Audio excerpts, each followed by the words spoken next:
WhiskyJason hier, Whisky aus der Sicht eines Amerikaners, und heute bin ich in Belgien.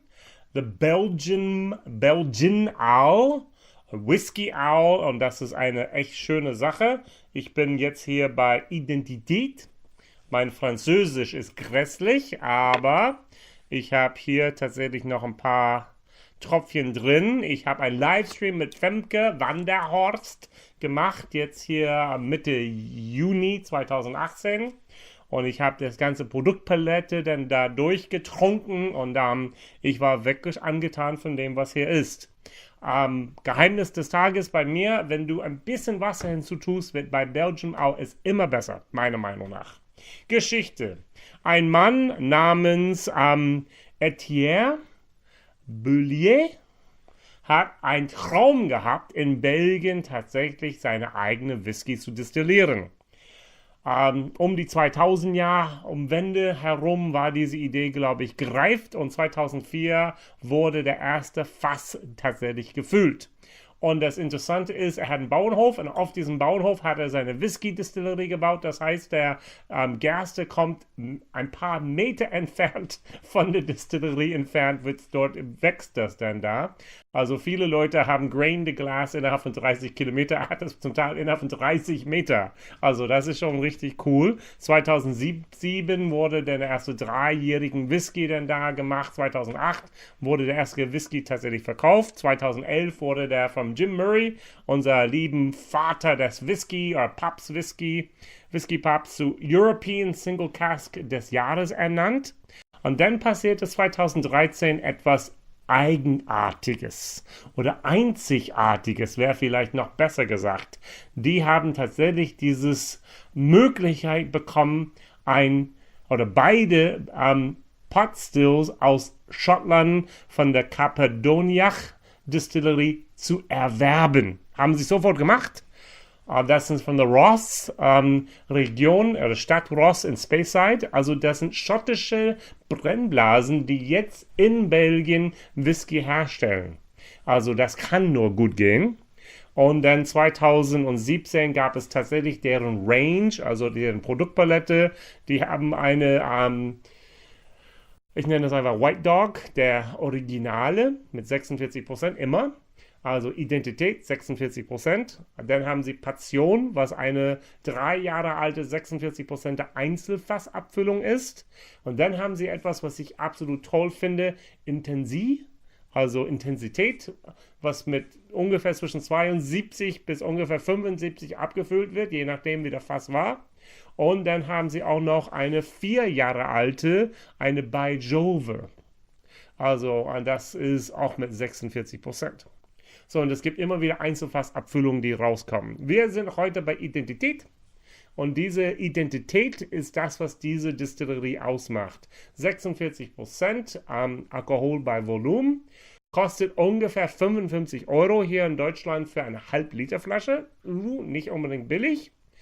First Fill Bourbon Fässern, sehr schön. 36 Monate alt, naja. Meine Nase sagt, eine Mischung. Eine Mischung aus, das Zeug ist noch jung und das Zeug hat Potenzial. Ja, man nimmt das tatsächlich auf. Also, wenn ich jetzt hier einen Vergleich anstellen möchte, will ich auch hier tun. Das ist Carswald, die haben auch ganz tolle, auch eine Brennblasen dann dort, und die können fast mithalten. So, das heißt, das kommt hier drüben, das kommt hier hin, das kommt jetzt hier drauf. Das ist für mich immer wieder ein Referenz-Whisky, muss ich ehrlich sagen. Finde ich echt gut. Bei meiner ersten Whisky-Verkostung hiervon, auch mein Video davon, war ich nicht davon angetan. Hat auch häufig was damit zu tun, was ich vorher getrunken habe. Wenn man eine 18 Jahre alte Whisky vorher getrunken hat und nimmt eine 3-jährige Whisky zu sich, natürlich ist man nicht begeistert. Und so ähnlich ging es mir hier.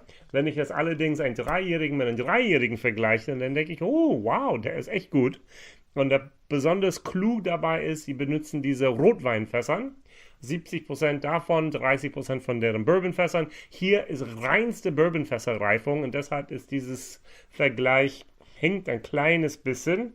Und wir sind hier tatsächlich bei, 46%. Also von daher ist dieser Vergleich wenigstens auch gerechtfertigt.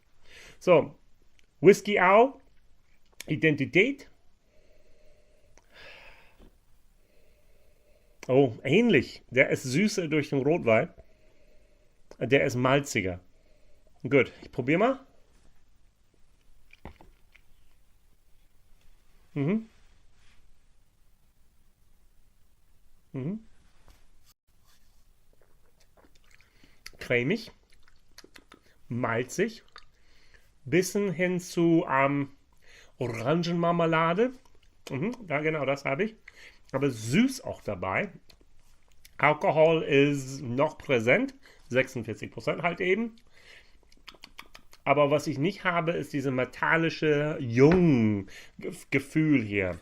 Die haben auch ihre New Make hier, also das könnte ich ein bisschen mehr davon haben, dieses Original. Und da kriegt man diese Nuancen hier von der Distillerie heraus. Auch online habe ich das mit Femke verglichen und das war eindeutig diese Distillerie-Noten da drin. Also Coswolds.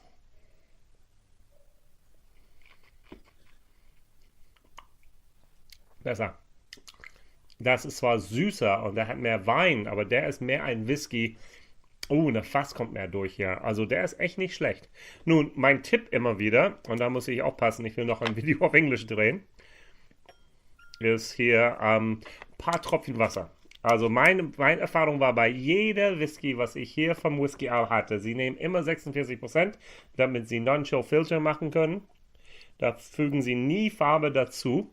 Aber wenn man den runterbringt auf 42 ungefähr, und meistens ist 46 Sweet Spot, aber hier ist 42 irgendwie genial, dann entfaltet sich das sogar noch mehr. Und das schmeckt echt richtig, richtig gut. Wow, die Nase hat sich ein bisschen verändert. Da habe ich Koriander, also ein bisschen hier diese indische Moment. Ja, kriege ich sehr stark, sehr, sehr intensiv hier durch diese Wasserhinzufügung. Mhm. Mm. Mm. Diese Schärfe, was vorher beim Alkohol war, kommt weg. Also wirklich bleibt diese Cremigkeit, diese Vanilligkeit, bisschen Malz ist da drin. Ähm, mit ein paar Jahren ist das Zeug bestimmt echt gut. Und da hat Femke auch gesagt, dass sie planen, tatsächlich der 10-jährige Anniversary, Jubiläum von der Distillerie ist tatsächlich auch schon geschehen und die überlegen, einen 10-jährigen Whisky irgendwann mal rauszubringen. Auch das wäre eine coole, coole Sache. So, geschmacklich für eine 3-jährigen, die sagen 36 Monate, klingt auch besser, muss ich sagen, der liegt bei einem 3 plus. Ja, kann ich sagen, 3 plus, kein Plus Plus, aber 3 plus. Und 55 Euro für eine Halb-Liter Flasche. Wir zahlen hier 100 Euro pro Liter.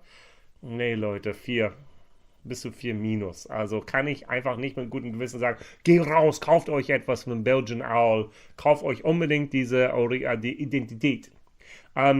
Kostet einfach zu viel für dem, was man bekommt. Jo, warten wir ab. Ich werde auch noch der Passion.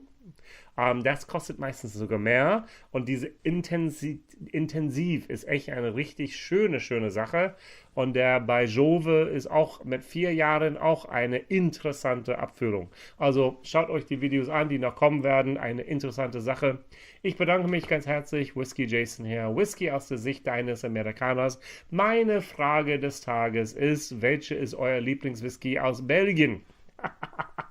Also, es gibt, glaube ich, nicht so viele Abfüller oder Hersteller von Whisky in Belgien. Und jetzt muss ich momentan sagen, Belgian Owl gefällt mir am besten und wahrscheinlich auch am besten schmeckte mir, ich glaube, entweder die Passion oder ja, Passion war das, was mir am besten geschmeckt hat. Das war eine Art Honey Barrel. Eine richtig schöne Honey-Topf, der super schön ist. Gut. Liken, abonnieren, anderen erzählen. Vielen Dank. Bis morgen. WhiskyJason hier. Bye bye.